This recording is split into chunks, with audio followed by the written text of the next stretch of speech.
सगळ्यात पहिले तर वास्तव कट्ट्यावर आली म्हणून मी हे सांगेन, की वास्तव हेच आहे, की आम्हाला बघून किंवा लेट्स कन्सिडर प्रियांका झाली, तर तिला बघून आपण ऑफिसर व्हायला पाहिजे किंवा UPSC MPSCला सुरुवात करायला पाहिजे का? तर अजिबात नाही. माझा ह्या गोष्टीला स्पष्ट विरोध असेल. कारण बऱ्याच गोष्टी जुळून यायला लागतात एखादी परीक्षा क्रॅक करण्यासाठी, तर त्या माझ्या बाबतीत जुळून आल्या. तर त्याच्यामध्ये फक्त हार्डवर्क होतं का? तर नाही, स्मार्ट वर्क होतं. बऱ्याचशा गोष्टी होत्या, जसं काही 1-2% मध्ये जे आपण म्हणतो ते लक माझ्या बाबतीत झालं. जसं की खास करून मी म्हणेन केडर अलोकेशनच्या बाबतीत लक फेवर झालं. किंवा माझे एफर्ट्स किंवा त्या पर्टिक्युलर मुवमेंटला जे मला पाहिजे होतं ते मला योग्य वेळी ओळखता आलं. तर मी खूप स्पष्टपणे सांगेन, की जस्ट बिकॉज मी झाले किंवा माझं उदाहरण समोर ठेवून तुम्ही जर करत असाल तर ते खूप चुकीचं आहे.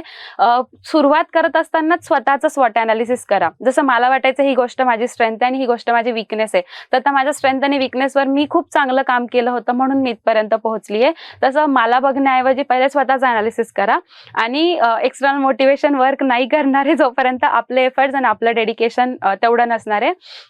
त्याच्यासाठी महत्त्वाचं काय, तर we should have minimum distractions. ह्या एजमध्ये बऱ्याच गोष्टी आपल्याला अपील करतात. कॉलेज लाईफ असेल किंवा कॅन्टीन कॅफेमध्ये फिरणं असेल, मूव्हीज बघणं किंवा प्रेमातही पडतात बऱ्याचदा, कारण हे वय असतं जेव्हा आपल्याला ती मॅच्युरिटी आलेली नसते. सो ह्या सगळ्या गोष्टी अवॉइड करून आणि मग अभ्यास करणं खूप टफ असतं. सो मग मी एवढंच म्हणेन, की स्वतःची स्ट्रॅटेजी डेव्हलप करा. बाकीच्यांच्या अनुभवातून शिका, पण नॉट नेसेसरी की त्यांना कॉपी करा.